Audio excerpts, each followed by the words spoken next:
I'm gonna drop a dry-aged New York steak directly over the fire until it gets a great crust, a nice medium rare temperature, and amazing grill flavor. Now, most people think throwing a steak like this directly over the hot coals is a big mistake, but it isn't.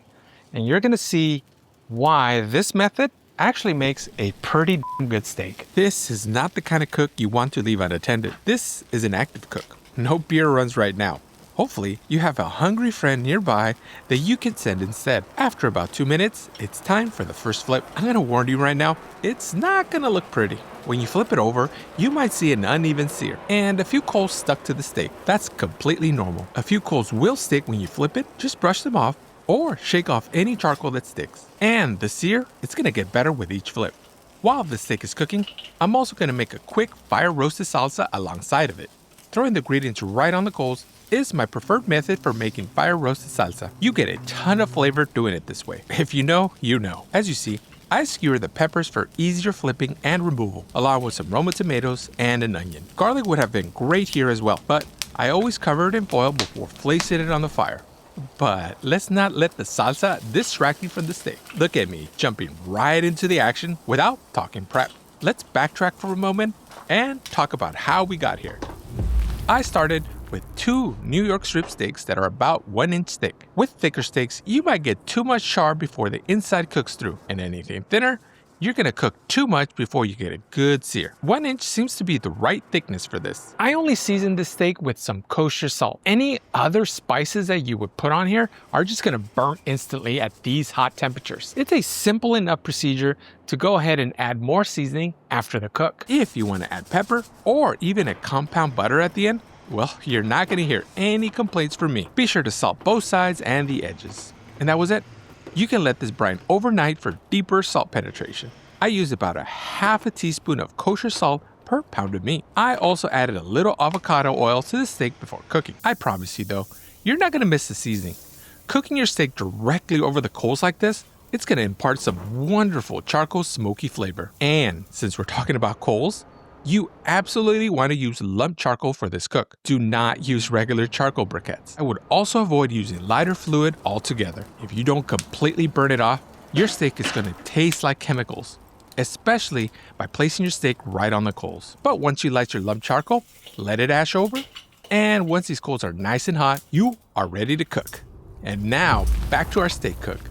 After about 2 minutes, I'm also moving the steak to another part of the fire. That exposes some fresh hot surfaces and keeps the heat strong. I keep flipping and rotating the steak over different parts of the fire. Remember to keep shaking and brushing off any coals. So I am seeing a lot of smoke coming off of the steak right now, which tells me that the fat is dripping onto the hot coal and pretty much vaporizing. That smoke is actually flavor going right back into the meat. Most people are gonna think cooking directly on the charcoal like this, it's gonna make the meat taste bad, but it won't. You won't have a mouth full of ash, nor is it gonna taste like biting into a coal. The steak is gonna have a really intense grill flavor, but in a very good way. Now, one thing you're gonna notice immediately is that the edges of the steak are gonna get more seared to the top or the bottom. And that's because the fat dripping onto the coals, it's gonna create flare-ups around the steak and it's gonna wrap around the sides. And that's why you get slightly toasted edges. And yes, this cook can get a little wild. You're gonna see smoke, you're gonna see flames, and at the end, you're probably gonna get a more charred exterior than you're used to. But all of this is normal when cooking caveman style. With a steak this thick, a hard caveman sear like this should land us pretty close to a medium rare by the time the outside looks just right. I'm gonna pull this steak at 125 degrees because carryover heat is gonna bring it up a few more degrees while it rests. After the rest, it's gonna usually land around 130 to 135 degrees for a nice medium to medium rare steak. If the outside of your steak starts getting too much color before it reaches the temperature, move the steak over to the side of the grill. Then cover the grill and let it finish cooking indirectly. About 90% of the time, with steaks this thick, the caveman method alone will get you right to a medium rare without overdoing the exterior. Having a reliable instant thermometer is key though. As you can imagine, this cook goes by pretty fast. So the steak is done and it's time to remove it.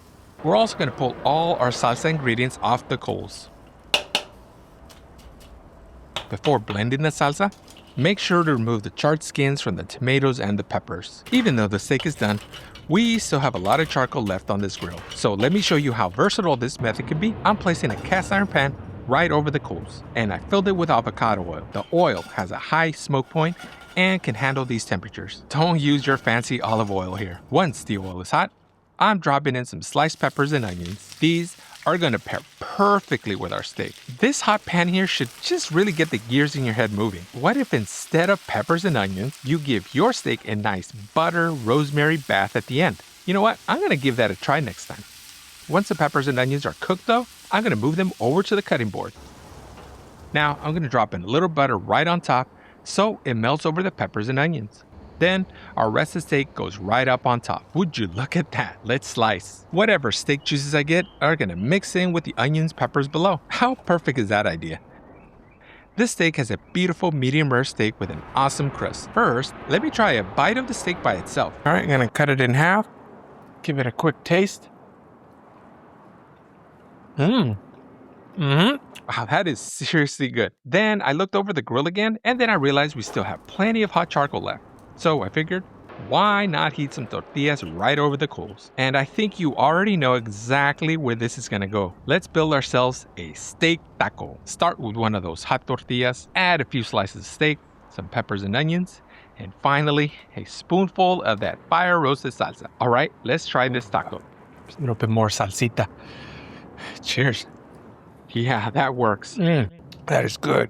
Yeah, the wow factor of throwing a steak directly on the charcoal is fun, but the reason to try caveman cooking is the flavor that you get from the direct fire. Would you throw a steak directly onto the charcoal like this? Or does this still look completely insane to you? Let me know down in the comments.